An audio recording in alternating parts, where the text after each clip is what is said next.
CEPRASS. I'm sure you must have seen the poll. But before we talk about the current poll, we will talk about the previous poll, right? Because of that one, the result has come, and there was a poll which they did. So this was the result, right? This was the CEPRASS result. Let me see if I can make it a bit large. This was the CEPRASS result, right? And then this was the elections result. So, but my question is saying, the 2021 CEPRASS pre-election poll predicted an NPP lead with 44%, followed by what they call undecided voters, 24%, right? And then your party, the UDP, with 23%. You can see the rest, right? So that was the 2021 poll. Then, of course, the election happened.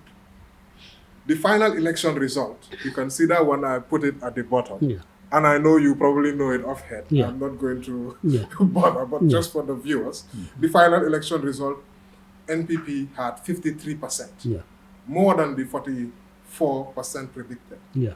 Now, and then your party secured 27%. Is it 28%? Is it? 28%. Yeah. You see, I know that you know more than when it comes to the results. I said it.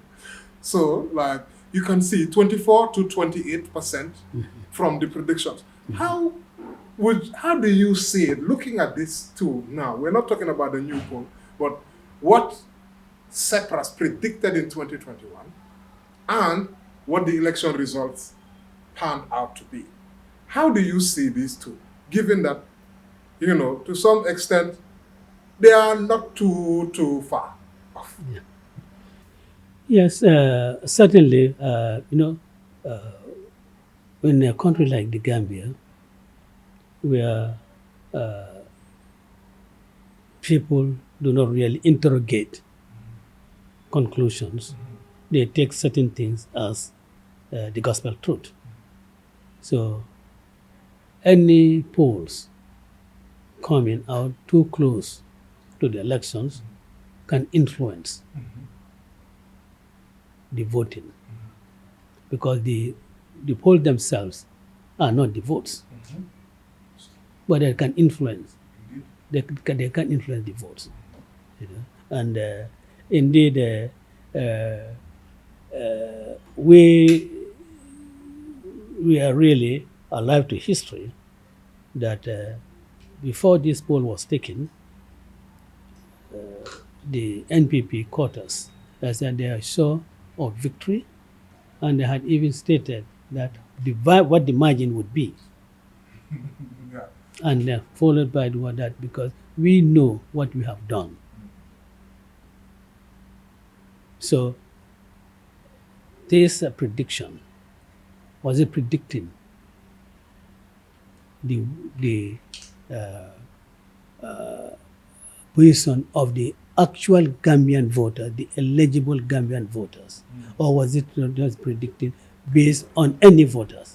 Anybody over 18? Anybody who is voted. Was it doing that? That's an important question.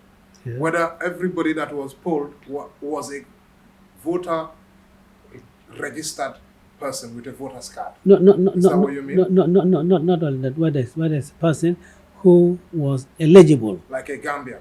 not only Gambian, but was legally entitled to be registered. Okay. All right. You know, was legally entitled to be registered, because what we saw post-election is horrifying, undermines the integrity of our electoral system. In fact, one of my questions is specifically on this issue. The UDP has previously challenged election results in court, right? And you've even raised concerns about electoral processes. That's the voters' cards and all those things. As the country, we are now heading, right, towards the 2026 presidential elections. What key reforms do you believe are necessary to strengthen electoral integrity, public confidence, and transparency, so that we have a free and fair, a genuinely free and fair elections? Well, the registration process certainly has to be reformed because that is where the cheating takes place. That's where voters are registered before 8 o'clock in the morning. That's when voters are registered after 5 o'clock in the evening. Voters are registered up to 10 o'clock at night. And where voters have been registered even after the 11th of July, 2021, when the registration was closed throughout the country. Do you have evidence of that? Of course. And that is why we went to court. Okay. Yeah, that's why we went to court. We don't say these things because we want to malign, the so-called winning party or the IEC. We cannot put our integrity, into question because whatever we say, and if we don't have evidence to back it up, that reflects on us. And whatever will reflect on us should be something positive. People will continue to have respect for us. But what if we come out with any allegation and we are not able to substantiate, we do not have the evidence to support it, people will lose respect for us. And in fact, they'll say, well, this is not a party that ones really rely on to govern this country properly because it's a party that thrives on falsehood. So we have that evidence. So this time you will be watching the. Well, we are watching it, and we are going to watch it, and not only watch it, but I think when you talk about reforms, the Independent Electoral Commission should be given the authority to interrogate your claim as eligible to vote, to register. They should be able to interrogate that. It's not a bare production of a Gambian passport or a national identity card or birth certificate or attestation. The mere production of that should not qualify you. You should be interrogated because we all know that accessing Gambian national document is the easiest thing. We've even had one of the members across Senegal in Parliament saying how easy it is to get Gambian documents. And if he has that, his constituency is going to be taken over by Gambians, and what's going to happen to that? Meanwhile, we are also afraid about the similar thing happening here. Right. So really, I think that really. Are these just fears that we have, or are they genuine? No, they are genuine. That's certainly genuine. You see, before 2001, yes, before 2001, the IEC had that authority, but the Elections Act was amended, and that discretion, power given to them, taken away. And I told her, look, anyone who produces an attestation, you have no choice, you have to register the person. Anyone who produces national ID card, you have no choice but to register the person. That was not the case. That was not the case before 2001. So you see 2001, a lot of things happened. Even the 50 plus was in the constitution, but in 2001, after the presidential elections in 2001, APRC saw itself declining, especially in the rural areas, Bassi and those places. Then they amended the constitution so that it became a simple majority. And that's why there was GOFA, Gambian Opposition for Electoral Reforms. That came after. And yes, that came much after. That came much after. I saw the 13-point demands. Yeah, that came after. Yeah. Interesting. Honorable Darboe, what about those who argue that the courts are there for that? For example, the UDP did attempt, although I believe it was a bit late or something for some reason, but this time, given that there was an attempt from the party, is your party better prepared now for when the revising courts there's a procedure, right? So that if you feel that there are voters, although time is always, I can appreciate from when they close the voter register and time that you require to do all the checks. Is your party better placed Well, to now make sure that if there is anything that should be brought to the courts, that will be done in time? And as I said, I do appreciate that it's a battle against time. Yeah. I mean, we have learned from our mistake of the past, from our complacency in the past. This time around, if Mr. Ousainu Darboe comes in to register and our agents or people feel that he is not eligible to be registered, the name will be taken down and immediately we will prepare the necessary process to challenge it, so that when the registration closes and the rising courts are open, we slot our documents in. We are not going to wait until everything is finished. We'll do it as it arises, as the objections arise. We'll do it. Yeah. We are not going to wait. More Yes. you've learned from the previous. Yes. Getting this evidence is difficult. I'm a journalist who I know at one time we were trying to follow something with regards to some of the results which were not very clear. Yeah.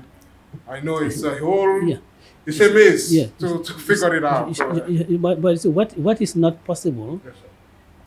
to do until the entire voters list is released is the time of registration, because someone who is Ousainu Darboe is registered at 10 o'clock at night, there are no agents.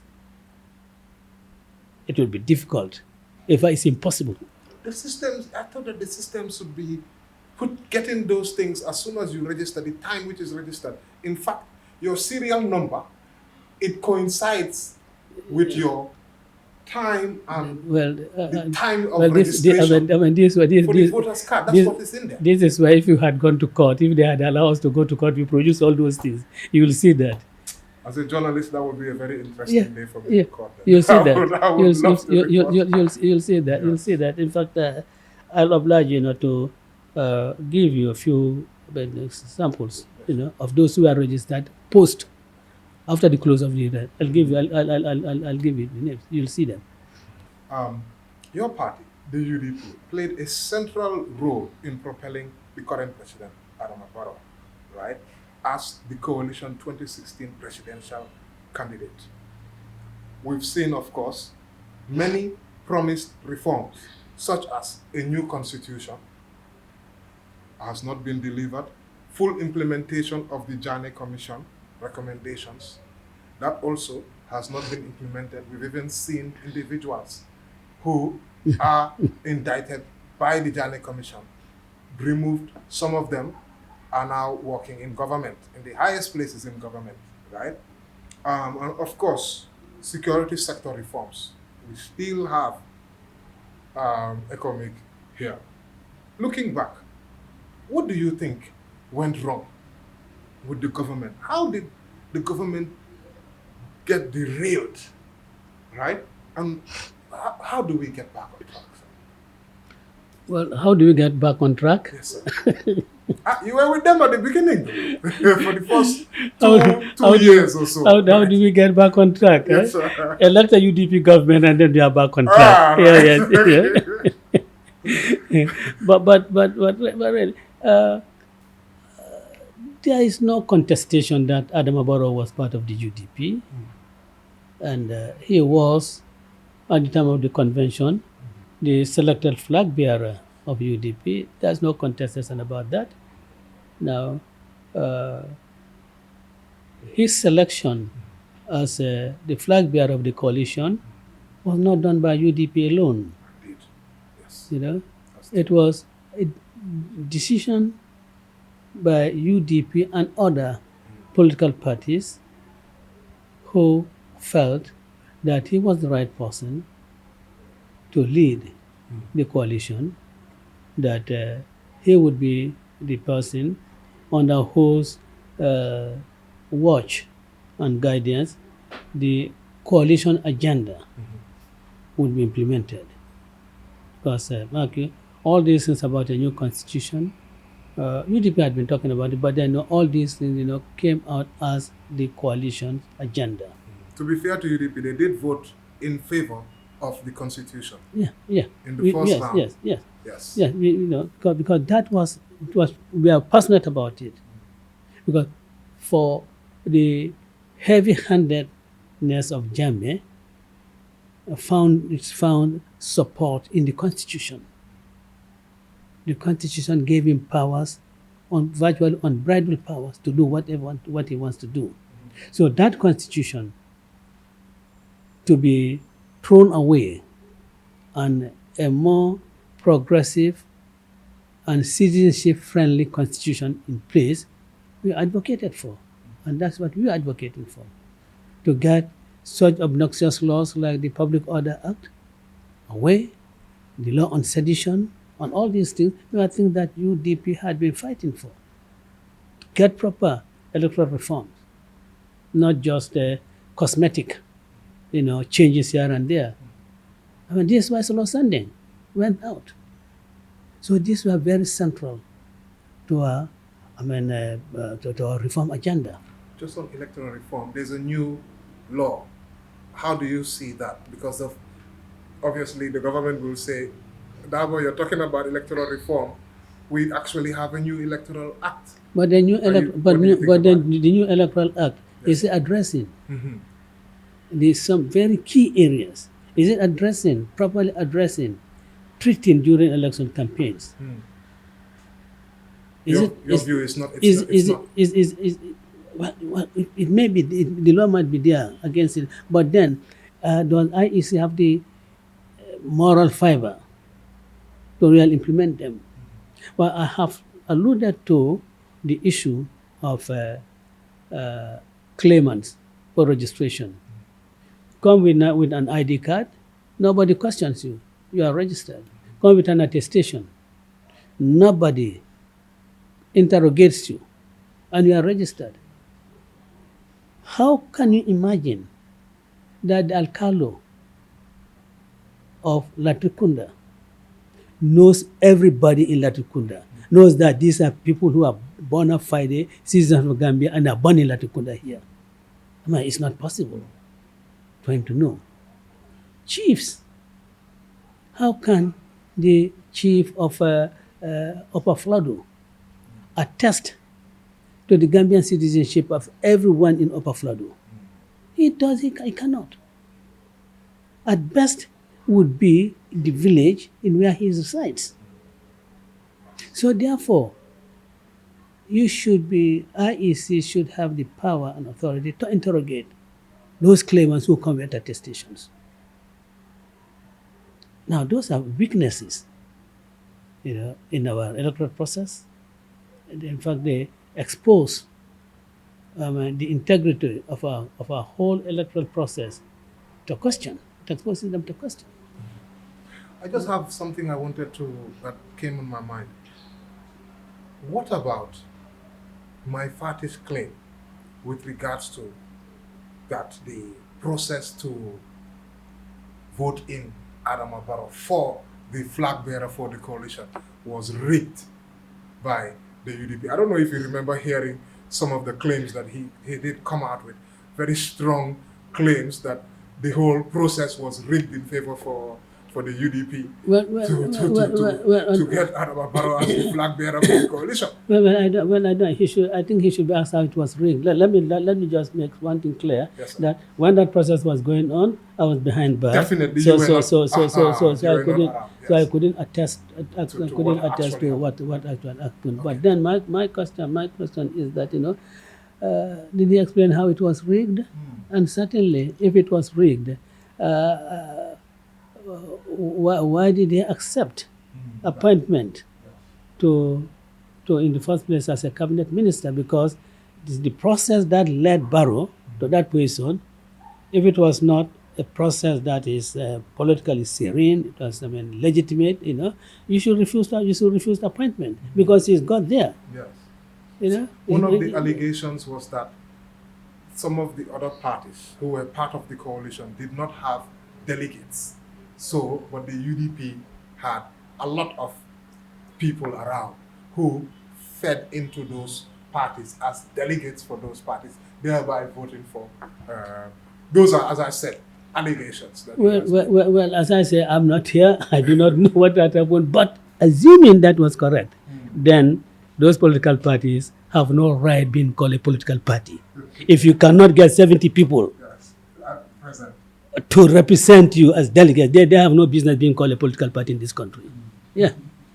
Interesting. That's a very interesting one. And then another question which I had, and this is also one of the questions which bone of contention, that you once stated that you were prepared to go to court over public demands that Barrow, current President Barrow, honor this 3-year term pledge. I know there's been a lot of talk about that 3-year. It's probably never going to go away, right? Do you regret taking that position today, given you are committed now to serve only 1 term if elected? Of course, 1 term is not 3 years, right? 1 term is 5 years, according to your 1 term pledge. But how do you see these two positions, that you were willing to demand that Barrow must be free to finish his term and even possibly go further? Well, I don't see the contradictions between my pledge to serve 1 term of 5 years and the other one. If I had taken the position that, look, elect me as president and I will serve only for 2 years, I'll serve only for 2 years, then start the comparisons. But then, they are certainly not comparable. But as you say, this will never go away. This talk has never. It will never. That I was going to come and see. People demanded that I must ask you about this question. Those are my detractors. People who are impervious to reasoning, who really are prejudiced about whatever Ousainu Darboe says. There's something wrong with it, and they put these things out of context. We were told that there's an agreement that Barrow would serve 3 years. And I said, but look, when Barrow was elected, he was elected to serve 5 years. That is what the Constitution provides for.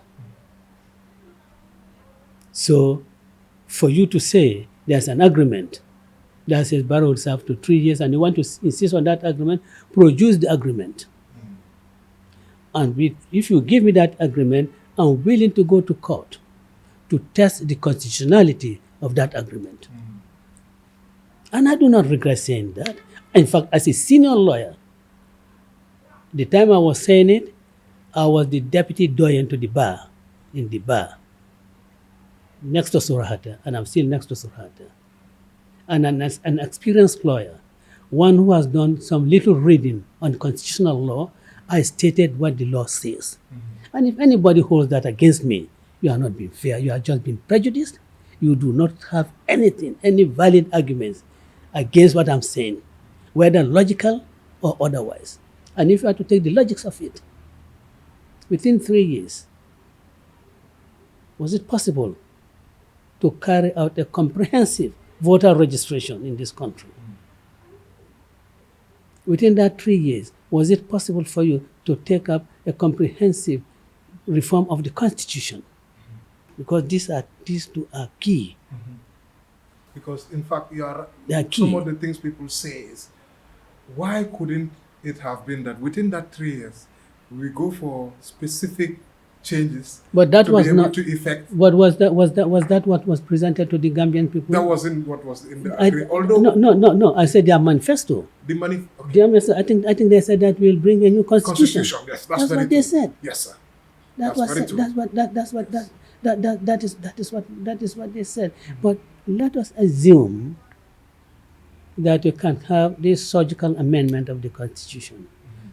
Term limit here, the absolute majority here, and so forth, on other things. And if the by the president way, resigns, for example, what happens? by the way, this issue of age limit is in their agenda, the coalition's agenda, that they must deal with it. So when they start saying that Ousainu Darboe, this for Ousainu Darboe, it's all detractors, people who are prejudiced against me. They're the ones who are saying that. But it's in the manifesto that the age limit will be looked at because it's thought to be unfair. And when that agenda was being crafted by the coalition partners, I was in jail. I didn't contribute to it. But my detractors will continue to say, yes, Ousainu Darboe, this was done for Ousainu Darboe, and let them continue saying that. Let them continue saying that. And let me just say that, let them continue saying that, and let me say that, why, when the retiring age for judges was also amended at the same time, why did not anybody raise any issue about that? And when that bill was passed in the National Assembly, who became the beneficiary? Was it not Fatimata Jallow? Yeah, she was the first beneficiary. So how could that have been for Ousainu Darboe?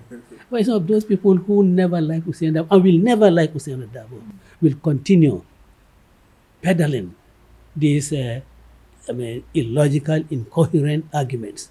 Look, then also forget that if the president resigns, the vice president automatically take over. Yes. So there is no vacancy which you are going for an election. Indeed, that's very true. So they had not adverted their minds to this. So tell them that when I talk as a lawyer. I talk as a lawyer who knows a little bit about the constitution of this country.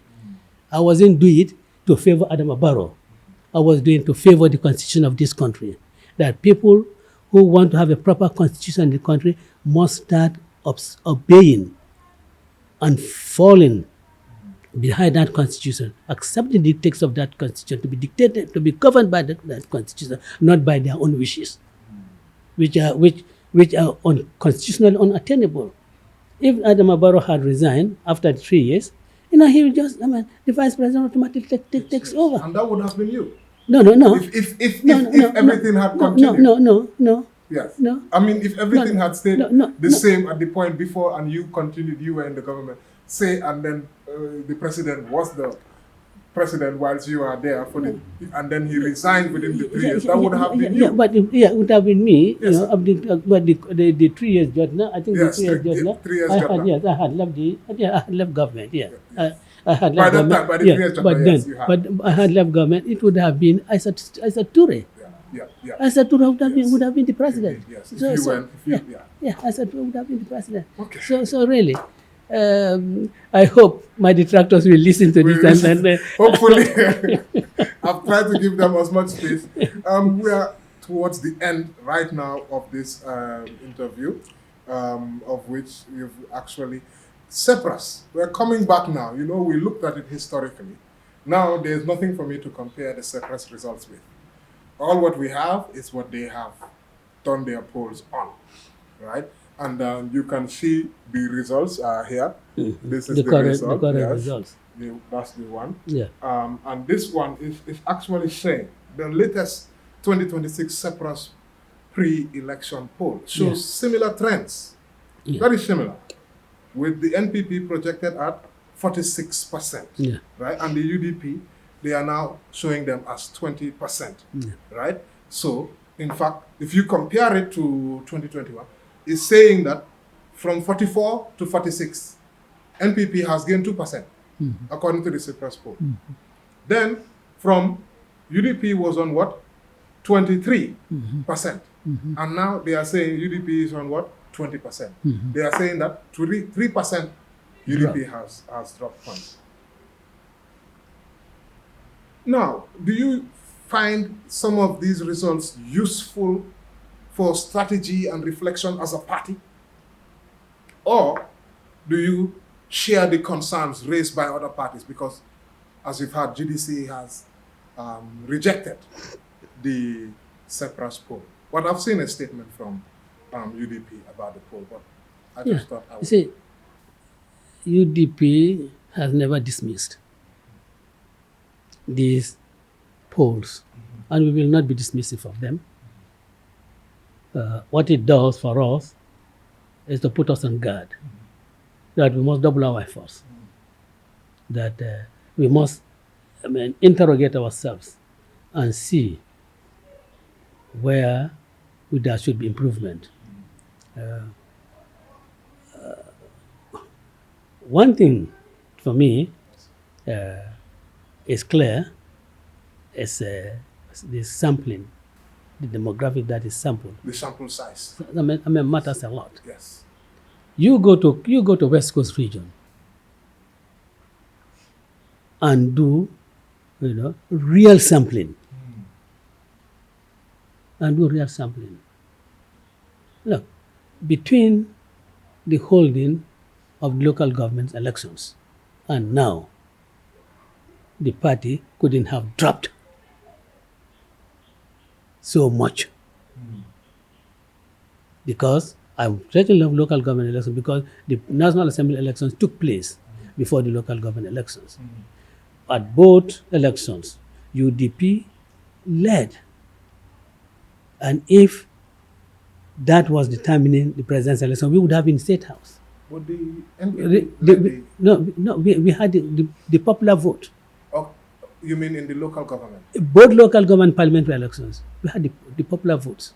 Okay. NPP had more seats than us. Seats, I think yes. two seats more than us. Yes, they had more seats, yes. 2 seats more than us. Yes. But votes-wise, you guys had more Vote-wise, Okay. we had more for both parliamentary and local government elections.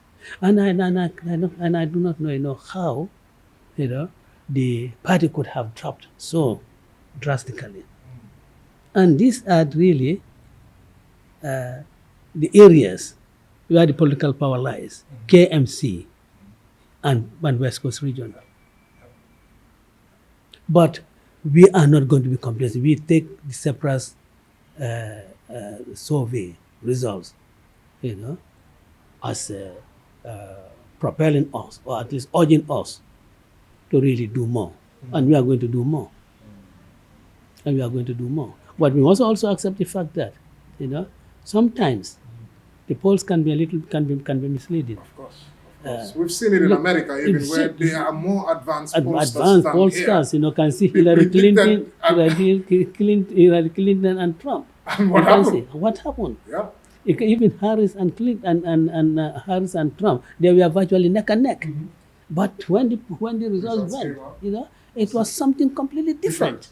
But we are not going to really be relying on that in the United States of America, this what happened. We said that where CEPRASS has put UDP at 20%. We accept that 20%. And we are going to work to turn that 20% at 30% to read, or 32% to read, so that we have 53% at the next polls. In fact, that brings me very nicely to my next question, which is, these polls actually show that NPP alliance, it doesn't just say NPP. So the 46% is for the NPP alliance. Now, if the UDP takes its 20%, right, and somehow manages to get into a coalition with the rest of the those who are shown on the results, of course, you have a huge don't know, which is 18%. And with that one, you don't know where it's going to go. But let's say you manage to grab those, the remaining from the 46. That should be able to take the UDP over the line. But the issue is, how will UDP be able to attract its own alliance in good time? Because the results are showing you that it's not an impossible task. But you will need help from the other parties to do so. How will your party attract others? We have always believed that a united front is certainly a guarantee for success. And we will do anything, not we will do anything, we will do what is needed for us to have a united front. And I think also the other political party should also look inward and say, this is what is realistic. Let us all do that. Which means a UDP-led coalition. We think that is what is realistic. This is our position. But others have stated their position. They are not being condemned for that. Well, when we state our position, we are being condemned. And I think these are the prejudices. And let us be open-minded. Let us be fair-minded. I respect the position you take. Respect my position. Let us convince me to your position. I'll try to convince to my position. And of course, in if one is being open to be convinced to persuasion, you must not be prejudicial. You must not have a prejudicial view. Or not be prejudiced against Ousainu Darboe. Maybe because I hear some people say, if XYZ leads UDP, that's a straight win. But if Ousainu Darboe leads, it's a failure. So that is not a prejudice against UDP. It is a prejudice against Ousainu Darboe. Why? Why is it? Because I have said that Adama Barrow, the law allows him to serve for 5 years. I think those are some of the things. So the undecided people who do not know the reason why we did so, they now know the reason that we are being constitutionalist, that we must abide by the law. But then, and you did mention about the 5-year thing. This 5-year thing is not something new coming from me. There are people alive who can attest to that. Majanko Samusa is alive. Kemi Senjame is alive. That you promised to serve in 1996, that was my promise. In 2001, that was my promise. And in those days, my darling politician was OJ. That if I'm to, after the first time in 1995, I'm exiting, I was going to have National OJ as my vice president. So if I'm existing, for him to really succeed me. And 2001, the same thing. And I do not now have anybody in mind who will succeed me, but I have this 5-year term. Because I am not bothered by the grandeur of office, by the trappings of office. If I was interested in the trappings of office, I would have still been vice president. I refuse to move from, my house, it's a small dingy habitation. I refuse to move to go to that, by the sea, at night you have full moonlight, you see the waves pouring on the fence. I refuse to go there. I refuse to make use of the facility given to me for a gardener. I have someone who does, but I pay them. I don't allow government to pay them. Cooks, provision, but I refuse to take them. So the grandeur and trappings of office is not what making me pursue this office. So and in any case, I'd just like to make this abundantly clear to everybody that I am not in this because I want to be president of the Gambia. I am in this because I want to serve the people of the Gambia. And I want every Gambian, those who support me and those who are my detractors, I want them to know that the presidency is not defining my legacy. The presidency is not what is defining my legacy. My legacy is being defined with what I have done and what I continue to do for the Gambia as a politician and as a legal practitioner. But one thing which people have raised, the bone of contention for the coalition is who is going to lead. Wouldn't it have been best for UDP, knowing that clearly the polls have showed, and election polls, I'm not talking about the CEPRASS polls here, I'm talking about the real election polls, have showed. No, but those election polls have been one that have been contested. Yes, they have been contested. Yes. Exactly, the contested one, the elections, yes. So, but what I'm saying, wouldn't it have been better for the UDP to give other conditions, but when it comes to the leadership, go in with an open mind with all the other party leaders to come out, and obviously you will have the opportunity to tell them, we are the UDP, we have won X and Y, we have so many seats, we have standing the better chance. Because clearly, the coalition seems now to the one sticking point is now who is going to lead the coalition. We say UDP is going to lead. UDP is going to lead the coalition. That is our position. Others have their position.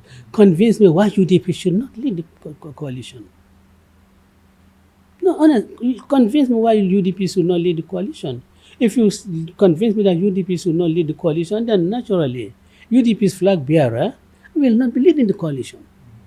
But if you are unable to convince us and convince every reasonable person that having regard to the reality on the ground, Is that a possible task to convince UDP that Darboe should not read the... why not? Why not?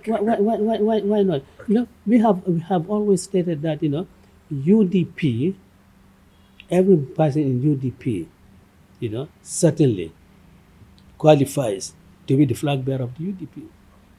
You know, and indeed, I mean, UDP selected the flag bearer when Darboe was not there. I have always maintained that, look, apart from all other factors, so Mr. Taylor, look, I can be walking down the stairs here. I collapse. I'm gone. I'm dead. Is that going to prevent United Democratic Party from having another flag bearer?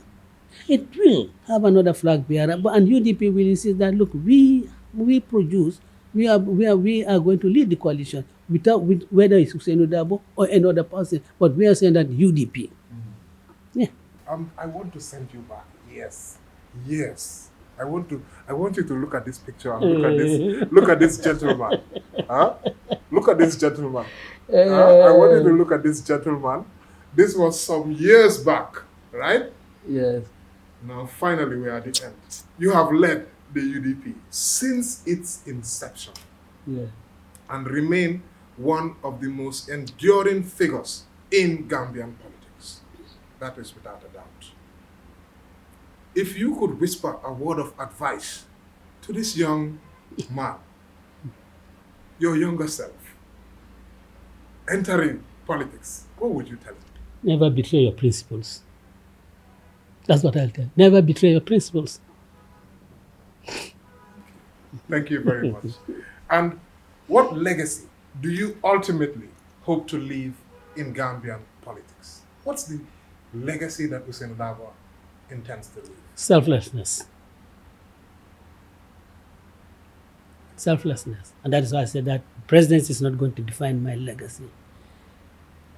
I am very modest. I'm a very modest person. But I say this without fear of contradiction, that I have been selfless in my service to this nation as a politician. I have been selfless in my service to this nation as a legal practitioner.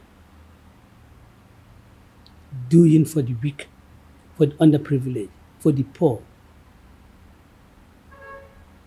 against big powers. Selflessly. So this I would say that, you know, my legacy is selfless. I have been selfless. Thank you so much for talking to